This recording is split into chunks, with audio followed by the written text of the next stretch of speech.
Selamat pagi teman-teman. Apa kabarnya hari ini? Hari ini kita akan membahas sebuah topik menarik yang berjudul Gen Z Level Up dari ngoding sendiri ke memimpin tim. Realita Lead Dev. Teman-teman pernah berpikir nggak? Mungkin dulu teman-teman itu ngodingnya sendiri gitu ya, maksudnya belajar sendiri. Kemudian suatu ketika teman-teman diberikan kesempatan untuk menghandle atau bertanggung jawab terhadap sebuah tim. Ternyata tugas tersebut diemban oleh seorang lead dev. Ternyata jadi test lead itu nggak cuma jago soal ngoding, teman-teman, tapi juga jago soal navigasi, kemudian melakukan navigasi manajemennya, kemudian juga menghubungkan antar tim, komunikasi gitu ya. Oke, kemudian di sesi kali ini kita akan bedah tuntas perjalanan dan tantangan dari pemimpin muda seorang Mas Ferry Ananda Febian. Gimana kabarnya Mas Ferry? Kabarnya baik, Mas Fatir. Masya Allah. Oke, teman-teman. Nanti apa aja sih yang dibahas pada sesi ini? Yang pertama, mindset shift dari individual kontributor ke leadership. Kemudian yang kedua, ada seni mengelola ekspektasi tim dan stakeholder. Kemudian yang ketiga, ada tips menyeimbangkan teknis dan manajemen tanpa burnout. Oke, tanpa berlama-lama lagi teman-teman, kita dengar langsung dari praktisi kita, Mas Ferry Ananda Febian, dipersilakan. Oke, terima kasih Mas Fatir. Kalau gitu, saya coba share screen dulu ya.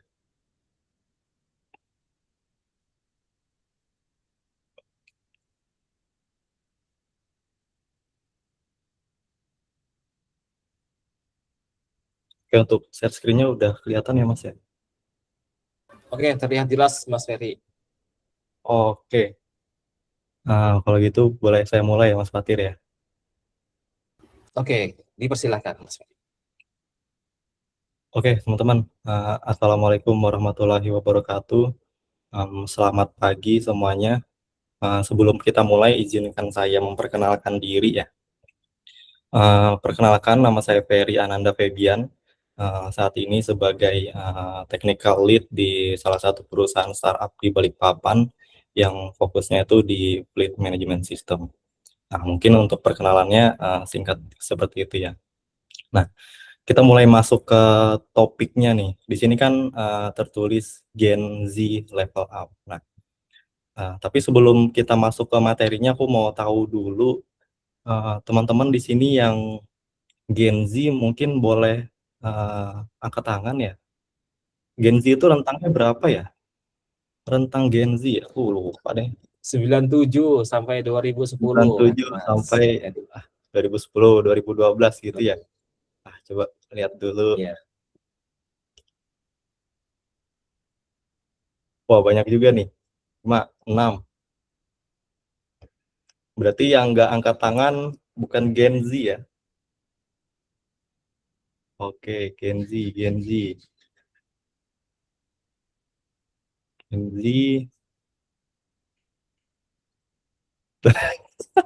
Oke, Mas Heru. Oke, berarti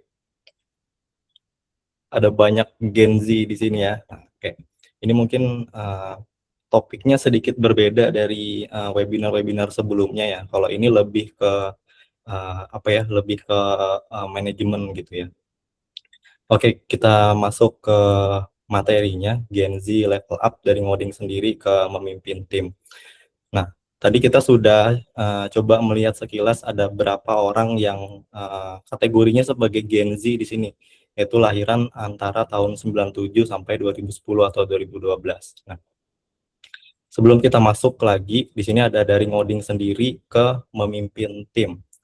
Nah, di sini aku mau tahu dulu teman-teman di sini mungkin boleh angkat tangan lagi yang statusnya saat ini sebagai individual kontributor gitu. Mungkin boleh angkat tangan dulu.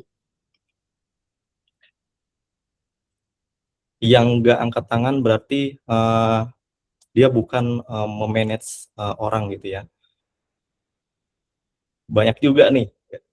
Oke, oke, terima kasih teman-teman. Nah, oke, mungkin bisa kita langsung lanjutkan ke slide berikutnya ya.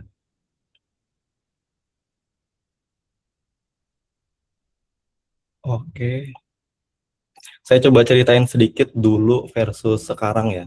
Jadi dulu itu waktu awal-awal masuk sebagai profesional, aku itu juga sebagai junior developer ya. Jadi dulunya itu fokusnya ya ngoding, ada tugas ya kita selesaikan dan impact-nya itu hanya untuk diri sendiri. Jadi kalau dulu itu ya misalnya kalau dapat tugas, dapat task atau dapat tiket, kita kerjain udah happy itu sampai di situ kan. Nah, terus kalau sekarang itu udah agak sedikit bergeser sih, lebih ke tanggung jawabnya ya. Jadi kalau sekarang itu fokusnya ke keseluruhan tim dan semua itu harus terdeliver dan impact-nya itu secara kolektif. Nah, di sini aku coba selipkan meme ya. Nah, di situ ada gambar pria tech lead itu merepresentasikan diriku sendiri dan di sebelahnya ada meeting dan ada perempuan yang aku tandain sebagai ngoding di situ. Jadi jujur aja secara pribadi ya, aku tuh sebenarnya pengen ngoding gitu, tapi uh, karena tanggung jawab kan aku tidak bisa fokus ngoding aja. Aku harus mendeliverkan task ini ke semua programmer yang ada di divisiku misalnya. Jadi di dalam satu tim itu kan biasanya ada front end, ada back end, ada full stack, ada mobile developer. Itu kan harus terdeliver semua tuh task-tasknya. Nanti daripada mereka bingung, Mas, taskku apa gitu. Jadi kan uh, aku udah nggak bisa kayak dulu lagi harus aku mau ngoding ini, nggak bisa, harus fokus ke banyak orang gitu. Jadi waktunya bisa dibilang tidak ada untuk melakukan pekerjaan sendiri. Jadi harus mendeliverkan semua task dari teman-teman seperti itu. Ini untuk definisi dulu versus sekarangnya ya. Mungkin boleh kita lanjutkan lagi ke slide keduanya.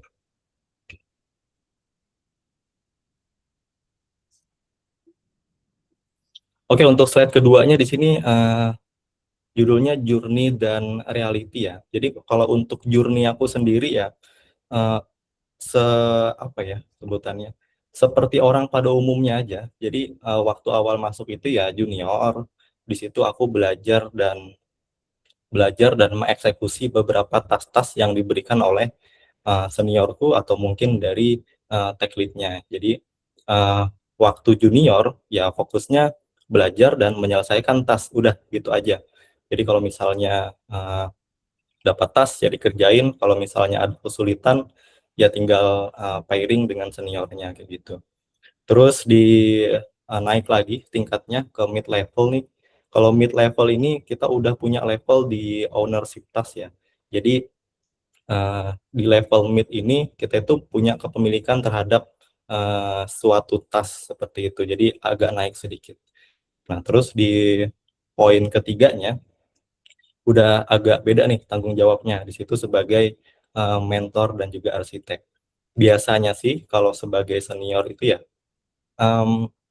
kita itu pasti punya junior kan. Nah, seperti di step sebelumnya punya junior. Nah, biasanya kalau juniornya ini ada kesulitan atau mungkin baru onboarding, di situ seniornya berperan sebagai mentornya dan juga mempunyai apa sebutannya untuk arsitek ini punya kewenangan untuk menentukan bagaimana arsitek itu dibangun seperti itu untuk level seniornya. Terus naik lagi ke level yang mungkin lebih tinggi ya di sini ya, yaitu strategi dan enabler ya. Jadi di sini kalau udah level di lead itu jujur aja kalau aku pribadi seperti di slide sebelumnya ya masih ada keinginan untuk ngoding gitu. Jadi keinginan itu ya nggak ternyata nggak sesuai dengan ekspektasiku waktu awal interview sebagai lead ya. Aku pikir kalau menjadi lead itu kayaknya masih ada waktu untuk kayaknya ngoding atau ngambil beberapa tiket gitu. Jadi ternyata ketika menjadi lead, di situ tertampar realita gitu. Jadi ternyata kalau menjadi lead itu kita menjadi problem solver untuk semua lini. Jadi misalnya kalau juniornya ada isu firing dengan leadnya atau seniornya. Terus kalau misalnya ada uh, isu-isu yang lain, misalnya berhubungan dengan integrasi, misalnya dengan sistem A dengan sistem B, itu leadnya mempunyai apa sebutannya, punya kewenangan untuk menentukan bagaimana arah dari perkembangannya, seperti itu. Boleh kita lanjutkan. Di sini aku mau jelasin tentang core role. Ini sebenarnya core role dan shift-nya ya. Jadi sesuai dengan tema dari webinar kita. Di sini aku mau jelasin core dari leader itu seperti apa dan mindset shift-nya itu seperti apa. Nah, yang pertama di sini ternyata menjadi tech lead itu bukan cuman berhubungan dengan coder atau ngoding ya teman-teman. Jadi ngoding itu cuma bagian kecilnya aja, dan bagian yang paling besarnya itu adalah bagaimana kita bisa mentranslatekan kebutuhan bisnis ini ke solusi teknisnya. Jadi ini biasanya yang kita translate ke junior-juniornya biasanya. Jadi misalnya dari proses bisnis ini kebutuhannya seperti apa, baru kita translate ke proses teknisnya. Terus di decision maker, nah di sini sebagai tech lead itu ternyata kita itu punya kewenangan untuk menentukan kita tuh bisa memilih tech stack apa dan juga prioritasnya itu seperti apa. Misalnya untuk solusi ini kita bisa menggunakan tech stack A misalnya atau tech stack B, dan juga kita bisa menentukan skala prioritas nih. Jadi misalnya biasanya kan tech lead itu diskusinya sama product management atau stakeholder yang lain. Nah, biasanya kan yang paling mengerti kondisi tim itu adalah tech lead-nya sendiri. Misalnya workload dari front end-nya itu seperti ini, workload dari back end-nya itu seperti ini. Yang mengerti prioritas itu biasanya tech lead-nya. Jadi sebagai tech lead itu kita juga nggak bisa apa ya sebutannya, forwarder engineer gitu loh. Jadi misalnya dari stakeholder ini punya permintaan atau request ini, terus dilempar ke developernya, bisa nggak develop ini, fitur ini. Pasti si tech lead-nya ini bakal mikir, oh sekarang workload tim meeting lagi seperti ini, mungkin bisa kita kerjakan di 2 sprint ke depan atau 2 minggu ke depan, seperti itu. Jadi sebagai tech lead itu kita bisa menentukan tech stack apa yang akan digunakan dan skala prioritasnya. Nah, terus di poin ketiga, di sini problem solver. Nah, ini kayaknya udah apa ya, jadi kewajiban seorang senior atau tech lead itu sebagai problem solver. Tapi jujur aja ya, sebenarnya selama aku bekerja di industri ini, banyak tech lead itu sebenarnya bisa dibilang kurang menguasai di bagian problem solver ini. Jadi misalnya dari ada kebutuhan teknis ya dari bisnis untuk ditranslate ke teknis, itu biasanya yang paling berperan di situ adalah tech lead atau seniornya untuk memutuskan itu apakah bisa dieksekusi atau bagaimana proses eksekusinya, seperti itu. Ini termasuk teknikal dan non teknikal. Sama ini juga sih biasanya kalau ada kebutuhan bisnis itu kan kita menyampaikan informasi ke tim teknis itu nggak bisa sama dengan bahasa yang kita sampaikan ke tim teknis. Begitupun sebaliknya, kita juga nggak bisa menyampaikan bahasa teknis ke orang bisnis.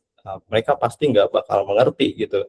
Jadi, nah di sini juga selain sebagai problem solver ya, kita juga mentranslatekan bahasa nih. Jadi bisa dibilang tech lead ini kayak jadi orang yang di tengahnya nih antara tim bisnis dan juga tim teknisnya. Terus di enabler tim, bangun sistem dan capability. Sebagai team lead, sebenarnya aku tuh jadi team lead atau tech lead itu nggak lama ya, kurang lebih baru setahun ini sih.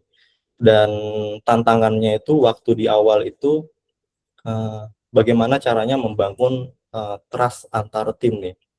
Karena kan misalnya kita baru masuk nih sebagai tech lead, masuk ke dalam sebuah tim yang isinya ada 10 sampai 15 orang engineer di dalam situ.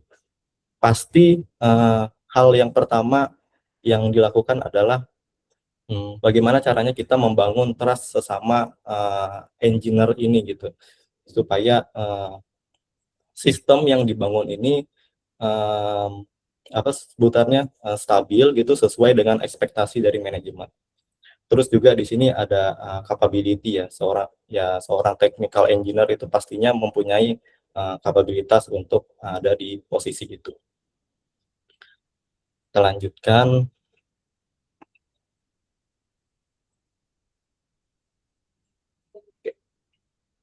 Oke, di sini terkait mindset dan leverage ya. Jadi selama menjadi technical lead itu di sini mindsetnya sedikit berubah sih. Jadi berdasarkan pengalaman aku ya, impact sebagai seorang tech lead itu ternyata nggak diukur dari seberapa canggih sistem yang kita bikin, seberapa banyak shortcut yang kita buat, ternyata impact-nya itu diukur dari timnya nih. Jadi di sini aku tulis leadership itu sama dengan leverage atau ya kebermanfaatan gitulah, dan bukan kerja lebih keras. Nah, di sini subpoin yang pertama aku buat satu keputusan strategis itu impact-nya bisa lebih dari 1000 baris code. Contohnya nih, misalnya dari timku misalnya diminta untuk melakukan integrasi, misalnya integrasi sistem A dengan vendor A gitu. Nah, untuk proses integrasi itu kan ada banyak cara ya, dan kita juga pasti mempertimbangkan pros cons-nya dari beberapa proses integrasi ini. Nah, sebagai seorang tech lead di situ kita tuh punya sebutannya sih punya power lebih ya untuk menentukan keputusan mana yang baik untuk timnya. Nah, masalahnya di sini kalau misalnya kita salah mengambil keputusan, ya impact-nya ke tim kita juga gitu. Jadi kalau misalnya keputusan yang diambil salah, ya kasihan timnya juga kan, karena pastinya ketika kita sudah deal dengan keputusan itu, kita akan dikejar dengan deadline-nya. Jadi sebagai seorang tech lead, pastinya di sini mempunyai kapabilitas untuk menentukan keputusan mana yang baik untuk timnya. Tetapi dari aku pribadi sih biasanya kalau menentukan sebuah keputusan ya, aku misalnya punya pandangan, gimana kalau kita ambil keputusan ini. Tetapi balik lagi ke timku, aku pasti bakal diskusi dengan tim, kira-kira kalau misalnya kita ambil gini, gimana impact-nya gitu, gimana proses integrasinya ke depannya. Tetap ada diskusi sih di sini. Terus di poin keduanya, sistem desain impact lebih besar dari bug fix. Nah, jadi di sini hampir mirip seperti di poin pertama ya. Sistem desain ini, jadi kalau kita udah menentukan sistem desain, jadi sistem itu udah kita desain dari awal, jadi pastinya dalam jangka waktu ke depan atau waktu yang lebih lama, itu pasti akan minim bug yang akan kita hadapin ke depannya. Karena dari awal tuh kita udah menentukan arsitekturnya seperti apa, terus proses bisnisnya nanti seperti apa, dan tidak berubah-ubah di kedepannya gitu. Nanti kalau misalnya berubah-berubah kan model database-nya berubah, terus logiknya berubah, itu pasti yang kita takutkan adalah menyenggol logik yang lain seperti itu. Terus di poin ketiga di sini mentor satu engineer sama dengan force multiplier. Nah, di sini kalau aku coba jelaskan secara deskriptif ya. Jadi sebagai tech lead itu kita itu kalau menurutku pribadi ya, kita nggak bisa mendelegasikan task begitu saja. Misalnya ada task nih, kita delegasikan ke tim ya, ada task ini. Terus kita tagih deadline-nya kapan. Kayaknya nggak bisa deh menurutku. Jadi sebagai tech lead itu biasanya aku juga bakal berkecimpung di task itu juga. Tapi kalau ini ada aku kalau aku sih berusaha menyempatkan waktu ya. Biasanya kalau untuk menyelesaikan task, terutama untuk tim yang junior, yang mungkin aku bantu dari sisi logiknya. Nanti kita seperti ini, kita ngambil data dari sini, terus nanti di query ke sini, atau misalnya nih aku kasih query natifnya, contohnya begini untuk data-datanya. Nah, nanti terserah lah kamu mau, kalau mau ditranslate ke misalnya di ORM-nya, sequeless-nya pakai model Prisma gitu, kamu translate boleh aja. Nah, kalau dari aku pribadi sih aku lebih suka ini sih. Jadi setiap task itu aku berusaha ada di situ. Jadi ini juga bagian dari strategi untuk membangun trust sesama tim gitu. Jadi tim itu nggak akan aku biarkan sendiri untuk menyelesaikan task tersebut. Jadi meskipun posisinya udah tech lead, ya dia juga buka VS Code juga gitu. Jadi nggak cuman timnya aja yang disuruh ngoding gitu. Seperti itu terkait mindset dan leverage-nya. Kita lanjutkan.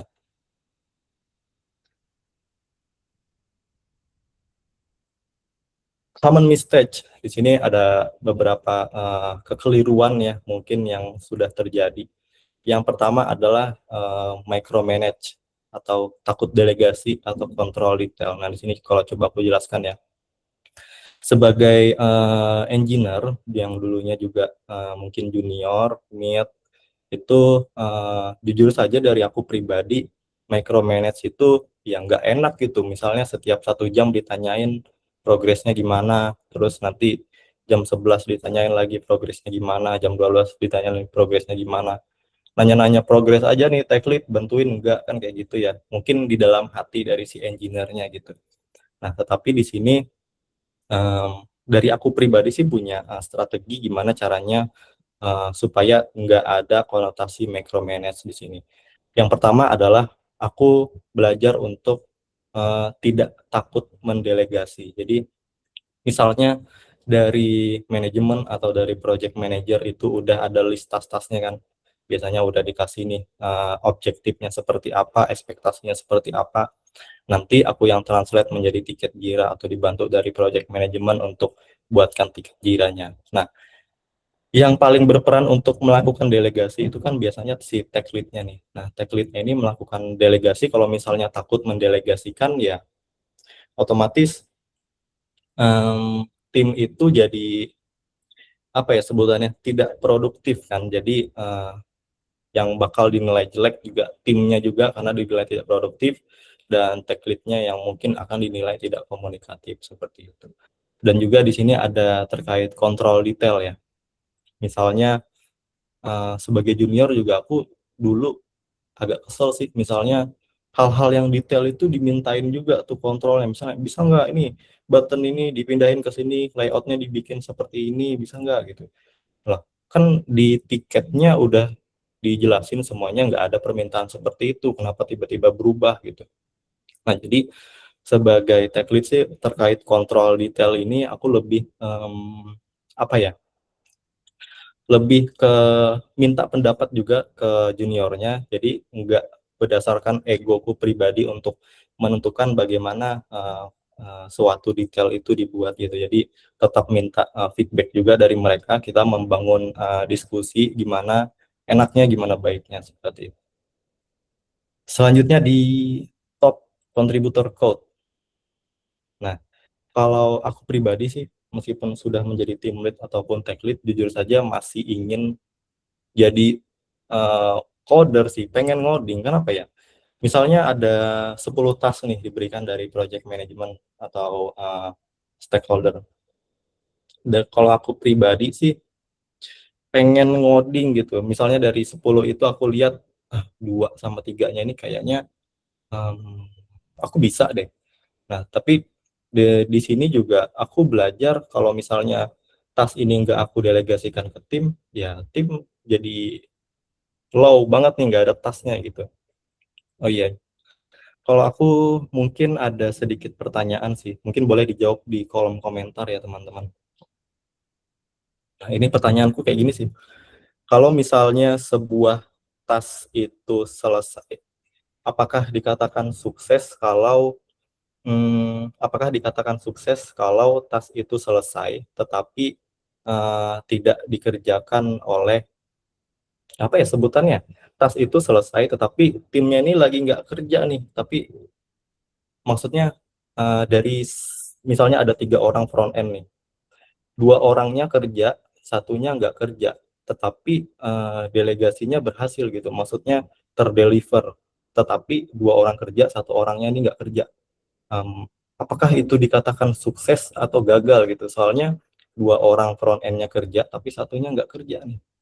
Nah, mungkin dari teman-teman ada yang bilang sukses, ada yang bilang gagal, tapi itu mungkin nanti kita coba jelaskan detailnya setelah ini ya. Selanjutnya di overcommit.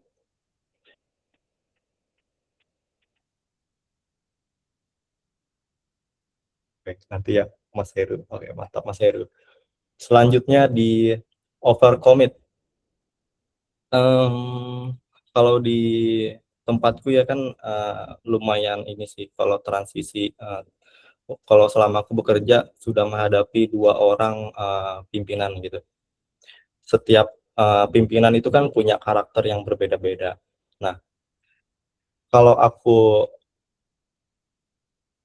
oke Mbak Bilda, aku sebagai junior sih kadang kita tuh pasti punya kekesalan kan sama mungkin pimpinan atau tech lead itu yang orangnya tuh yes man, mungkin sebutannya kalau bahasa gaulnya tuh yes man.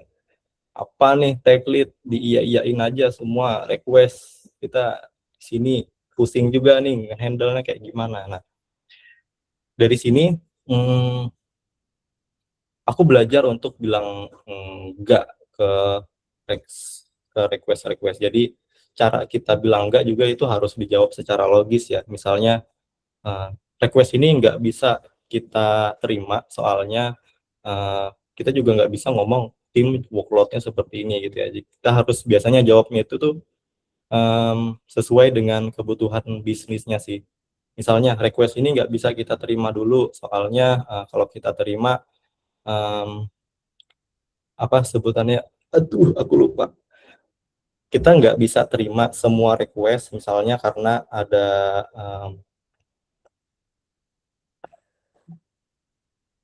harus politis, betul Mas. Jadi apa ya, kita tuh nggak bisa bilang enggak cuma karena nggak bisa Mas, tim lagi workload-nya seperti ini ya, pasti tiap hari ya tim itu pasti ada workload-nya, kita mungkin bahas sesuai kondisi di. Waduh, Mas Arwin pertanyaan yang aduh gimana ya itu jawabnya ya. Biasanya sih kalau di tim itu terkait yes ini kita balik lagi. Kita tuh jawabnya tuh kayak gini. Baik Bu, baik Pak, kita diskusikan dulu ya. Kayaknya itu udah top itu deh, top apa ya? Top template orang-orang komunikator. Misalnya kita mau sesi Google Meet dengan vendor A, vendor B, mereka tuh pasti nggak bilang yes atau no. Mereka tuh bilang baik, akan kita komunikasikan dulu. Itu udah template tuh. Berarti mereka uh, mereka tuh nggak bisa juga menentukan langsung gitu. Jadi ada banyak hal yang perlu kita pertimbangkan. Nah, biasanya kalau udah bingung seperti ini, ya udah dengan timnya aja kita diskusinya kayak gitu. Oke. Dari beberapa common mistakes ada atau beberapa kekeliruan yang sering terjadi ya, micromanage, top contributor code, dan overcommit. Itu dampaknya adalah tim jadi tidak produktif. Nah, itu. Terus tim juga tidak berkembang. Jadi kalau misalnya beberapa tas dari misalnya 10 tas, 5 diambil oleh tech lead karena dia merasa, wah aku bisa nih, nggak yakin dengan timku. Ya jadi otomatis timnya ya jadi nggak berkembang, gimana mau berkembang kan karena dia nggak dikasih kepercayaan untuk mendelegasikan tas tersebut gitu. Nah terus juga di sini efek untuk yes man ya, tim jadi burnout nih. Udah ada 100 nih misalnya backlog, ada tech lead yang yes man juga jadinya jadi 500 nih backlognya gara-gara diiyain semua, nggak ada yang ditolak gini permintaannya. Itu jadi beberapa common mistakes ya yang mungkin bisa aku sampaikan di sini. Kita lanjut.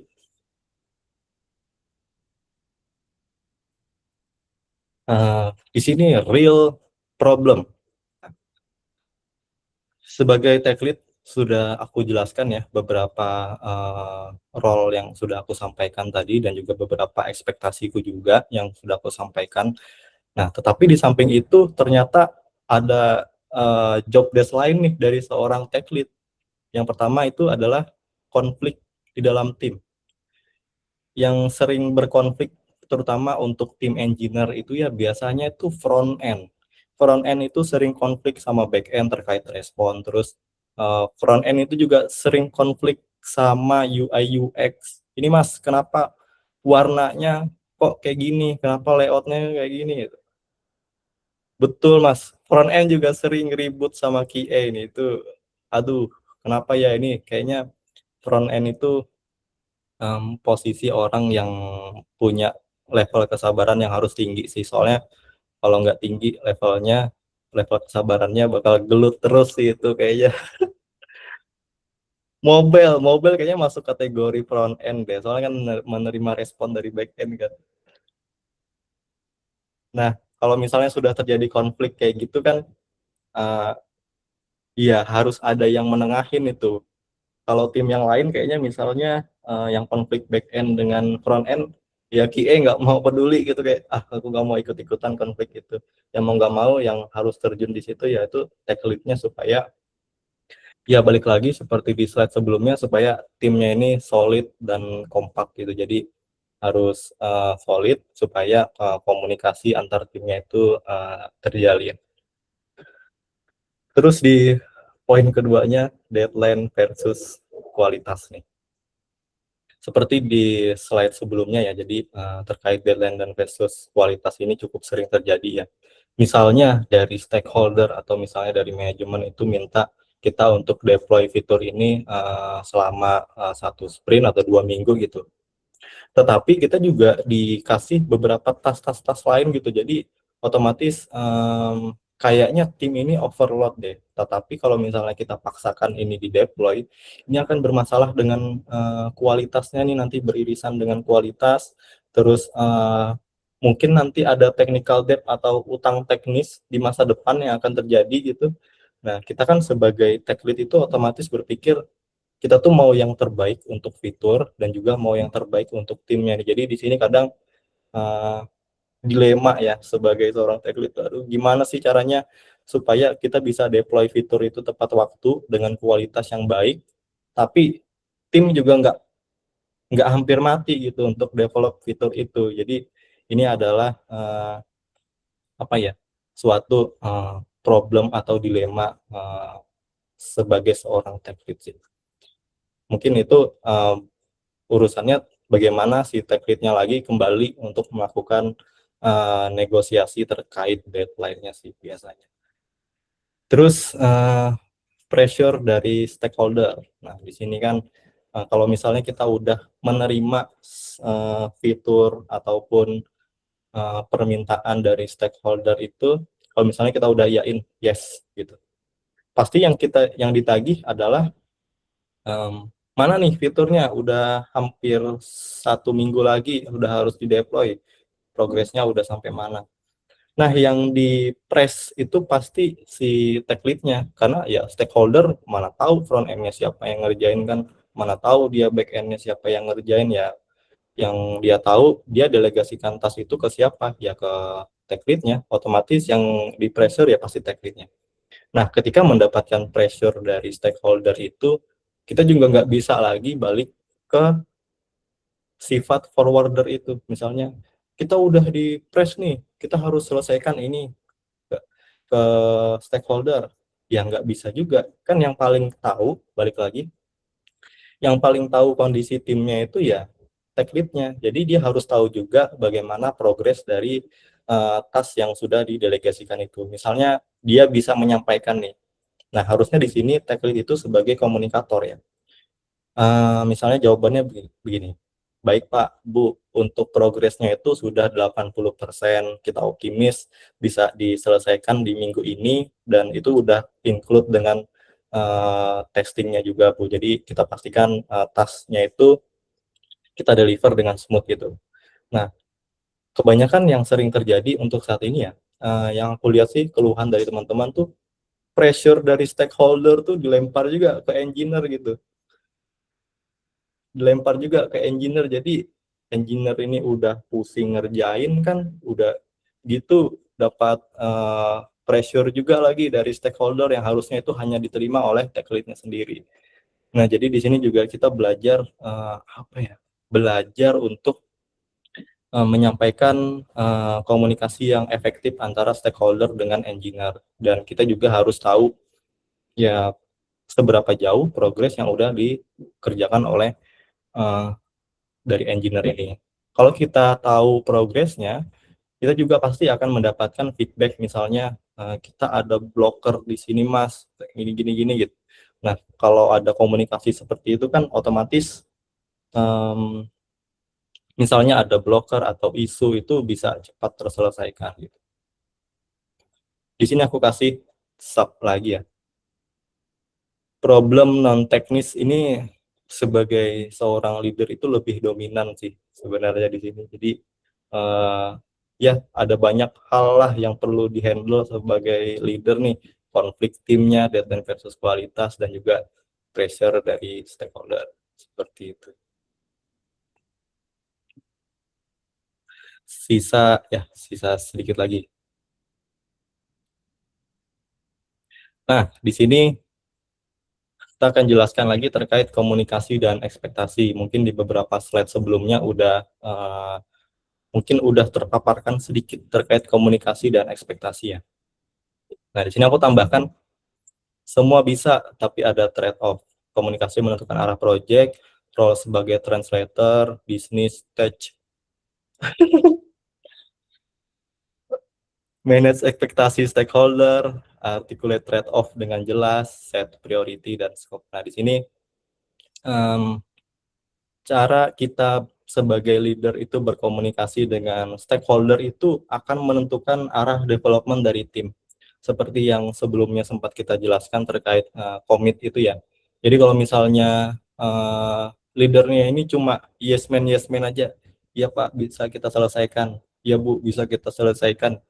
Ya udah mampus itu timnya, bakal kebanyakan itu tasnya, pasti jadi balik lagi ya burn out lagi timnya gitu. Jadi di sini juga sebagai tech lead ya harus menyampaikan komunikasi yang jelas juga ke stakeholder. Kita harus menjelaskan kenapa fitur ini atau request ini nggak bisa dieksekusi dahulu, karena misalnya kita punya prioritas yang lain yang lebih urgent untuk diselesaikan, misalnya di 2 minggu ini atau di 1 minggu ini. Jadi terkait request itu mungkin kita simpan dulu ke backlog tahun depan misalnya kayak gitu kan. Jadi kita punya alasan yang jelas kenapa task itu tidak bisa kita delegasikan. Itu terkait dengan articulate trade-off dengan jelas ya. Terus misalnya kita menerima task dan juga kita menolak, kita juga bisa menetapkan priority dan juga scope-nya.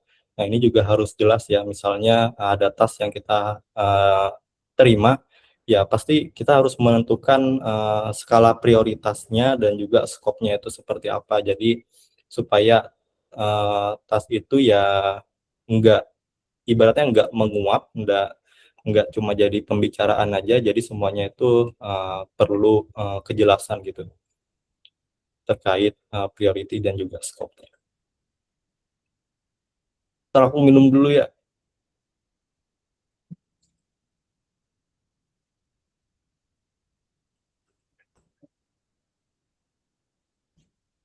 Waduh, kayaknya banyak ini pertanyaan ini. Oke, kita lanjutkan, sisa sedikit. Sustainability. Ini sih lebih ke lebih ke tips sih sebenarnya. Kenapa aku tulis sustainability ya? Nah, di sini ada yang pertama, jangan kerjakan semua sendiri. Nah, Jadi kalau misalnya ada 10 task nih sebagai seorang, misalnya senior nih, aku bisa sih ngerjain itu semua. Cuma kan sebagai seorang leader itu bukan tanggung jawabnya untuk mengerjakan semua task itu sendiri. Dia perlu delegasi ke timnya juga supaya timnya ini bisa berkembang gitu. Jadi di sini skill untuk delegasi itu wajib. Jadi lebih tepatnya komunikasi sih, komunikasi dan trust itu harus terjalin antara leader dan juga engineer-nya. Terus di sini bangun layer senior. Bangun layer senior. Jadi misalnya ada junior nih atau engineer yang baru onboarding, pasti dia nggak mungkin hari pertama atau hari kedua itu langsung pull request, nggak mungkin kan, atau merge request nggak mungkin. Pasti dia akan hadapi beberapa bottleneck mungkin terkait knowledge-nya yang pasti, atau mungkin terkait proses bisnis. Nah, biasanya sih di sini seorang senior itu akan membantu juniornya atau karyawan yang baru onboarding untuk mendelegasikan bagaimana knowledge-nya dan juga terkait proses bisnisnya. Jadi di sini supaya tim itu produktif dan juga developer itu enggak merasa sendiri sih gitu. Jadi kalau ada engineer yang merasa sendiri kan ya kasihan juga sih gitu. Yang ketiga, delegasi sejak awal. Trust team, empower ownership. Nah, jadi delegasi itu penting ya teman-teman. Jadi misalnya ada beberapa task ini terbagi antara front end, back end, dan QA. Jadi semua task itu sudah jelas dan sudah di-assign. Jadi otomatis sebenarnya untuk 1 minggu ke depan sih terkait task dari sisi tech lead-nya ya udah jelas nih, udah ada task, sudah di-assign. Nah mungkin nanti waktu daily stand up bisa disampaikan progresnya seperti apa dan kesulitannya apa aja mungkin bisa disampaikan supaya kalau misalnya ada blocker itu ya bisa di handle sama-sama. Jadi kalau aku pribadi sih lebih ke apa ya? Kalau misalnya engineer itu pusing, jangan pusing sendiri, kita bisa pusing sama-sama di sini. Terus yang keempat, belajar bilang no. Jadi mungkin karena aku apa ya? Kalau teman-teman tuh bilang aku tuh rebel gitu. Jadi sebenarnya aku nggak ada isu sih secara pribadi untuk belajar bilang no di sini. Jadi biasanya dulu tuh waktu aku junior malah sering berdebat sama seniornya gitu. Jadi kenapa sih tas ini diterima, kita masih ada 5 tas lagi yang masih in progress dan ada 10 yang masih backlog. Kalau diterima ya kita nggak tidur nih malam ini nih, kita ngerjain ini aja nih gitu kan. Kasihan juga teman-teman kalau misalnya jam tidurnya terganggu ya, kasihan ya. Jadi di sini kita harus bisa belajar bilang no untuk memprotek bandwidth dan juga menjaga kesehatan mental dari timnya sih. Terus di sini yang terakhir fokus ke impact dan trust ya. Jadi sebagai leader itu kita harus memberikan impact yang kalau dibilang ekspektasi, iya sih. Ekspektasi itu memberikan impact yang cukup untuk timnya. Jadi impact positif sih yang paling pasti dan juga memberikan kepercayaan kepada tim itu supaya percaya dengan leadernya. Karena kalau misalnya trust atau kepercayaan itu sudah terjalin, otomatis kedepannya terkait komunikasi atau isu itu harusnya mudah untuk diselesaikan. Bukan output code. Nah, ini udah jelas sekali ya. Apakah masih ada? Wah, sudah habis teman-teman. Nah, di sini aku coba highlight lagi ya, coba aku summary lagi di sini. Tim yang kuat itu dari aku pribadi sih menilai butuh sistem bukan hero-nya gitu. Di sini ada beberapa 3 poin ya. Sistem lebih dari hero. Tim kuat itu butuh sistem bukan hero. Jadi leadernya itu harus bisa membangun sistem kerja yang baik itu seperti apa, seperti itu, seperti yang udah dijelaskan sebelumnya.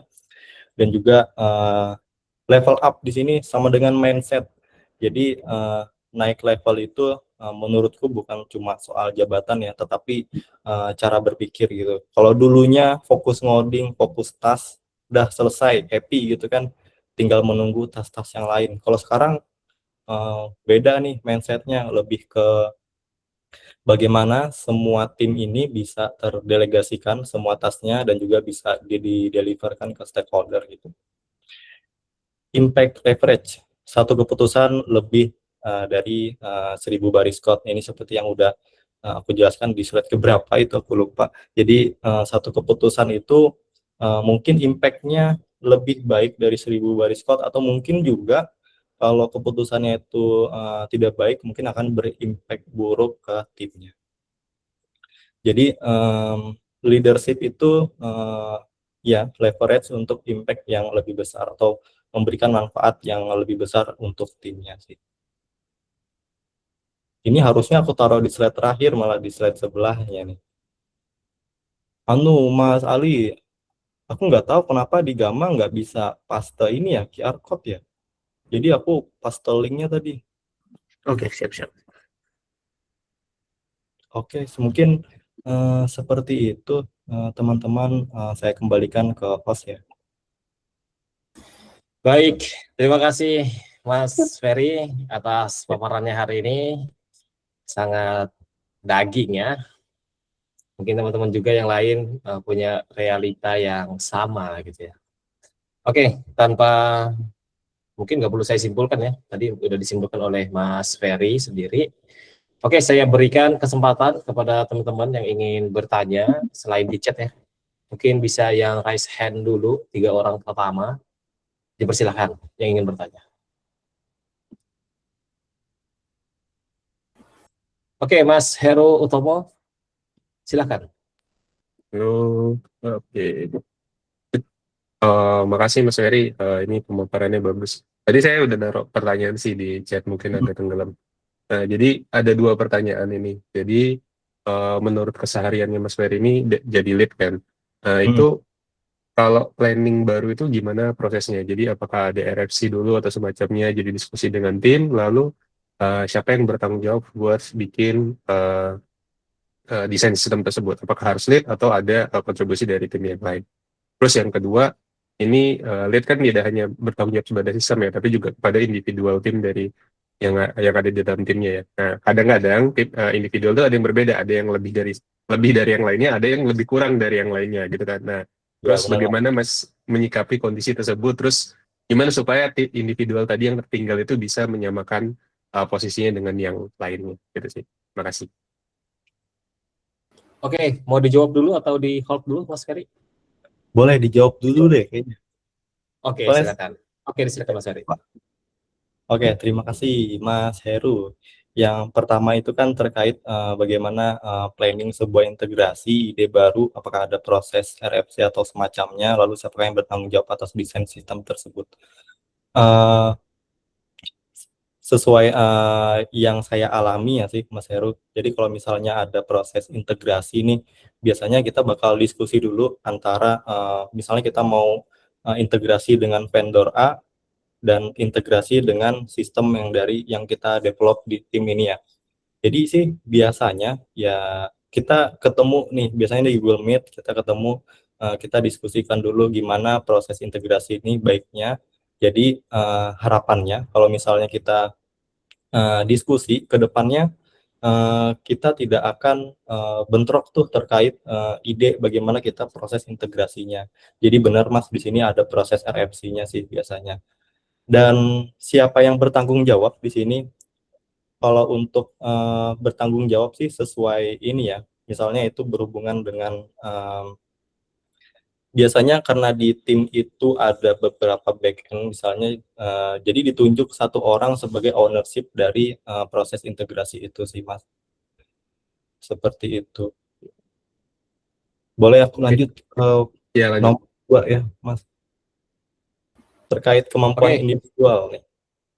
Nah, Oke, kalau silakan. terkait kemampuan individual ini, jujur saja ini sebenarnya cukup sering saya hadapin ya Mas. Jadi ada satu developer yang mungkin dia senang kerja sendiri gitu, dan selalu pairing dengan leadernya. Nah, terus ada satu lagi yang kalau menyelesaikan task itu suka rame-rame, suka kumpul-kumpul. Nah, jadi otomatis yang individual dengan yang satu ini kayaknya agak berseberangan nih. Jadi biasanya sih kalau saya pribadi ya nggak memaksakan dia untuk melakukan komunikasi yang intens mungkin dengan developer yang lainnya, ya saya biarkan aja lah, mungkin wataknya seperti itu. Tetapi kalau misalnya ada isu, saya sih kebalik lagi fokus bagaimana task ini bisa terdelegasikan ke semua tim.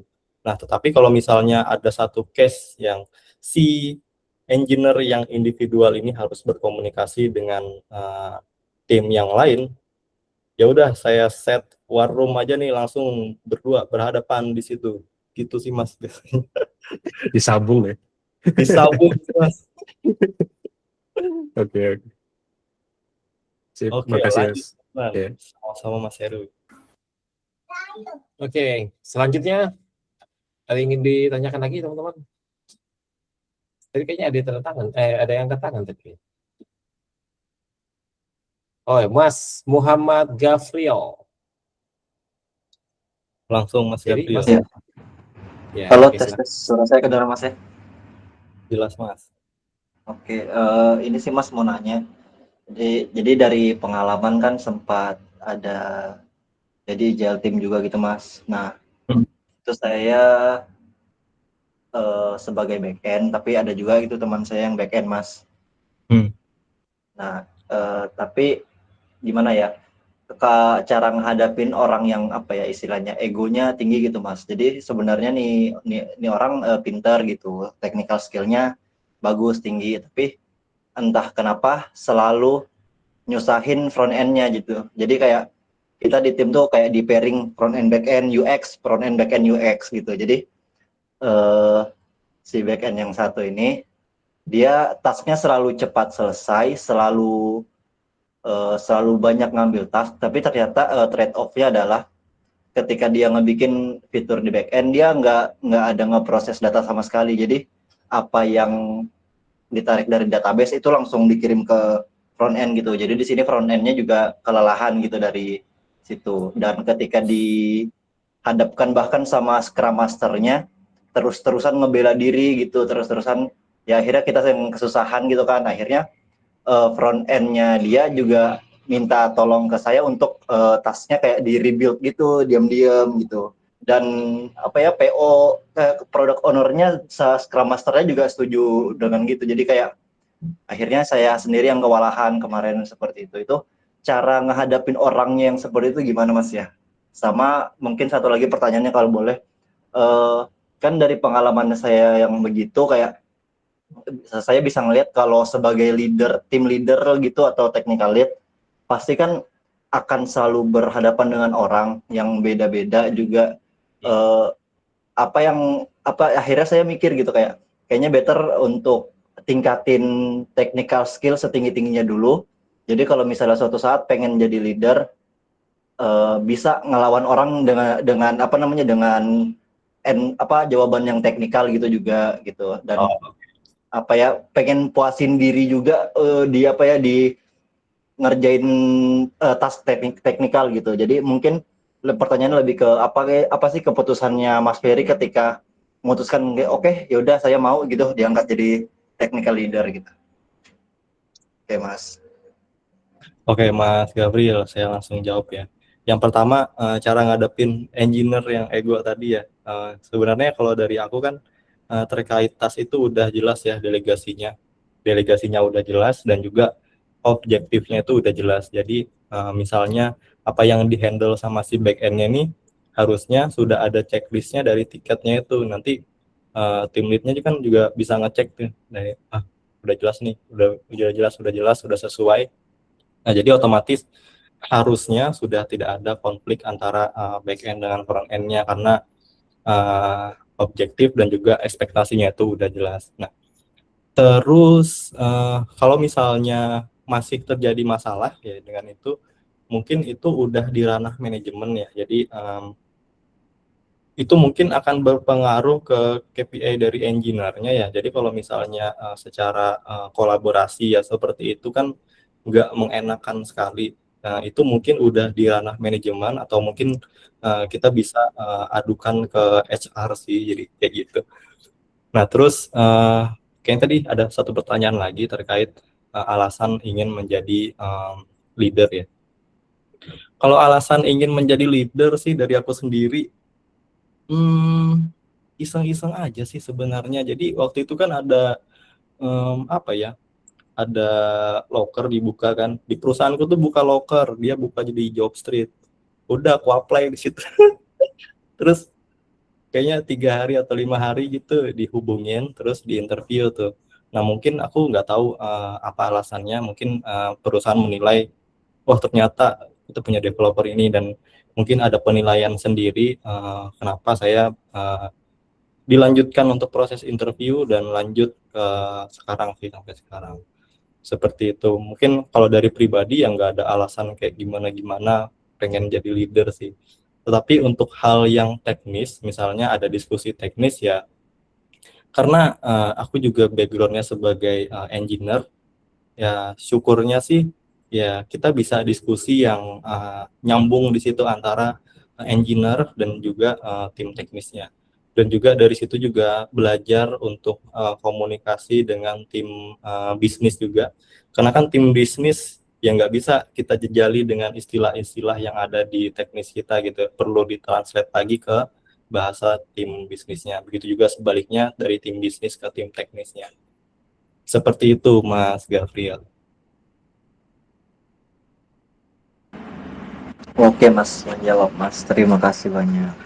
Sama-sama Mas. Oke, teman-teman yang lain, ada yang pengen ditanyakan? Satu lagi mungkin? Ada? Mas Ali, mau nanya. Langsung Mas Ali. Ya boleh deh. Saya cuma pengen tanya tadi Mas, kalau di pengalaman Mas sebagai lead, hal paling nggak ngenakin apa? Yang paling ngenakin dan paling enakin maksudnya yang berkesan yang baik ya. Hal yang berkesan buruk dan kesan baik yang paling di antara kedua itu. Thank you. Oke, terima kasih Mas Ali. Hal yang paling ngenakin ya menurut aku, yang pertama itu jujur aja aku bisa melihat timku itu berkembang sih Mas Ali. Jadi dulu itu aku juga terlibat dalam proses interview ya, dengan mungkin untuk hal teknisnya CSR ini butuh aku nih untuk melakukan penilaian gitu. Nah, dari proses penilaian itu CSR ini juga kayaknya punya beberapa penilaian mungkin terkait komunikasi dari si calon ini, dan juga hal-hal lainnya mungkin. Nah, tetapi di situ saya punya penilaian yang berbeda gitu. Penilaian yang berbeda ini saya bilang saya yakin orang ini bisa dan cocok untuk posisi ini, dan seiring berjalannya waktu orang ini berkembang dan dia bisa menunjukkan bahwa dia punya kompetensi di situ gitu, dan saya bisa bilang penilaian saya nggak salah gitu. Apa ya, kita juga punya mungkin punya naluri sendiri untuk menilai seseorang itu kompeten atau tidak. Terus hal yang paling nggak ngenakin ya, hal yang paling nggak ngenakin itu lebih ke mungkin ke konflik aja sih. Jadi konflik-konflik ini kan hal yang cukup sering dihadapin di level yang udah bisa aku bilang level manajerial kayak gini ya. Jadi ada konflik antara engineer gitu, mungkin dari engineer-nya juga punya pendapat yang nggak setuju dengan aku, dan itu membawa hal yang lebih ke personal sih. Itu mungkin hal yang sedikit nggak ngenakin sih. Tetapi untungnya hal yang nggak ngenakin itu nggak sering kejadian sih, dan harapannya nggak terjadi lagi sih, kayak gitu sih Mas Ali. Oke, sip. Thank you Mas. Sama-sama Mas Ali. Oke, mungkin teman-teman yang lain ada pengen tanyakan lagi? Oke, mungkin dari saya Mas terakhir, Mas Ferry izin. Boleh Mas.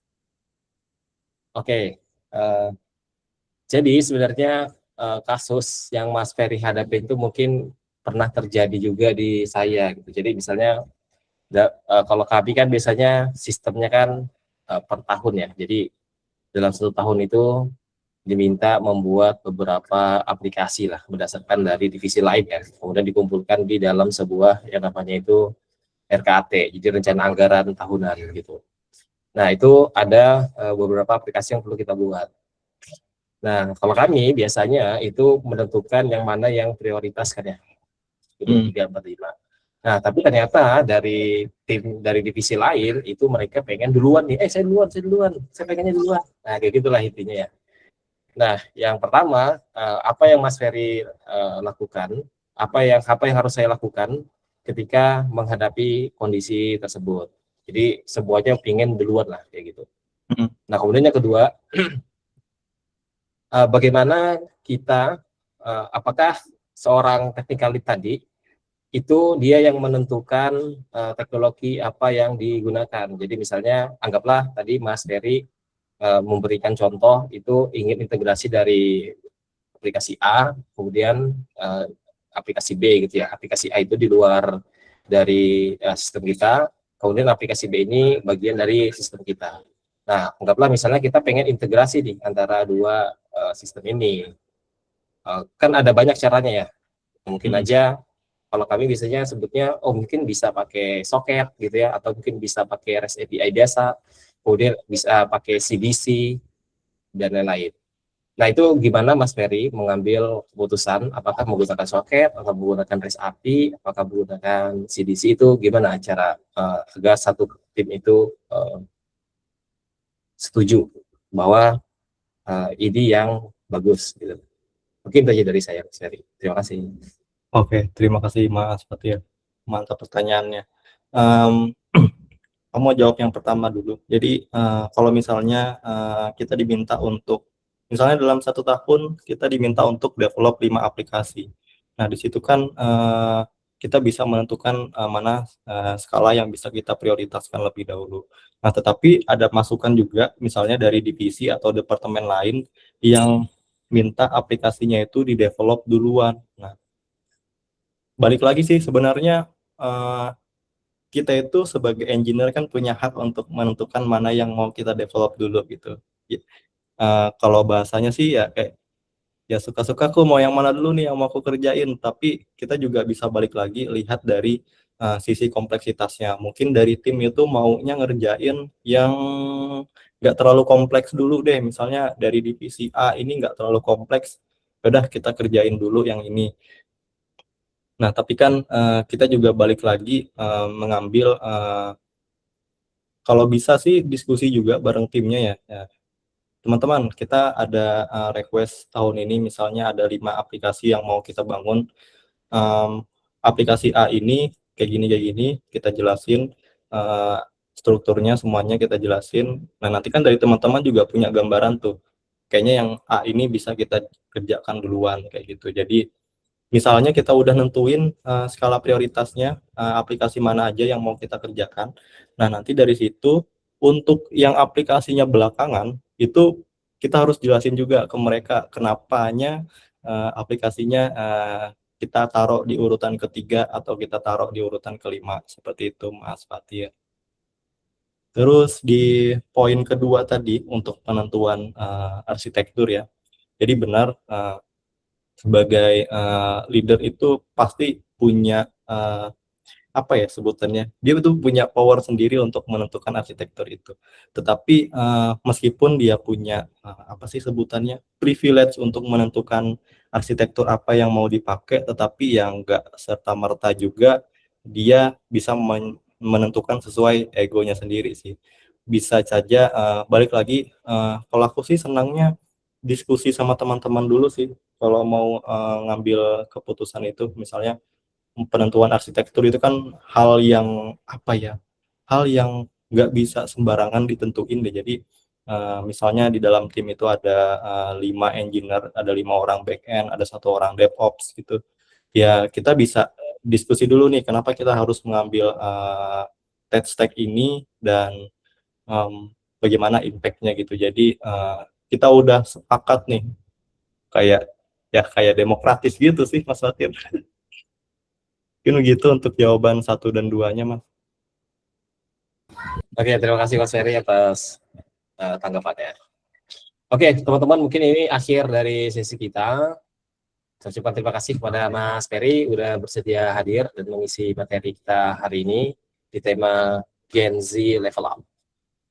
Oke, mungkin setelah ini teman-teman bisa dibantu untuk diisi feedbacknya. Itu ada di layarnya teman-teman.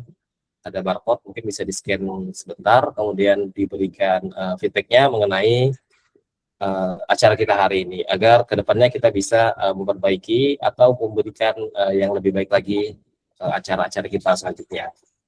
Oke, mungkin kita sesi foto bersama dulu, teman-teman. Dari Mas Ali mungkin ada informasi Mas Ali, foto bersama. Oke. Oke, teman-teman mungkin bisa dibantu untuk di open cam terlebih dahulu semuanya, bisa dibantu agar kita bisa upload ke Instagram Balikpapan Dev. Teman-teman yang belum follow bisa follow dulu Balikpapan Dev ya di Instagram. Bisa di open cam, kemudian kita ambil gambarnya, kemudian nanti kita upload sebagai tanda bukti bahwa kita pernah melakukan acara ini gitu ya. Jadi harapannya di acara-acara selanjutnya kita bisa bikin acara yang lebih besar. Oke Mas Adi, perlu saya hitung? Oke, teman-teman bisa kita mulai di hitungan dari 3, 2, 1. Oke, mungkin jempol bapak-bapaknya. Jempolnya. Oke, 3, 2, 1. Oke, terima kasih teman-teman atas kehadirannya hari ini. Kami dari panitia mengucapkan terima kasih juga speaker kita yang spesial hari ini, Mas Ferry Ananda. Terima kasih udah sharing session hari ini.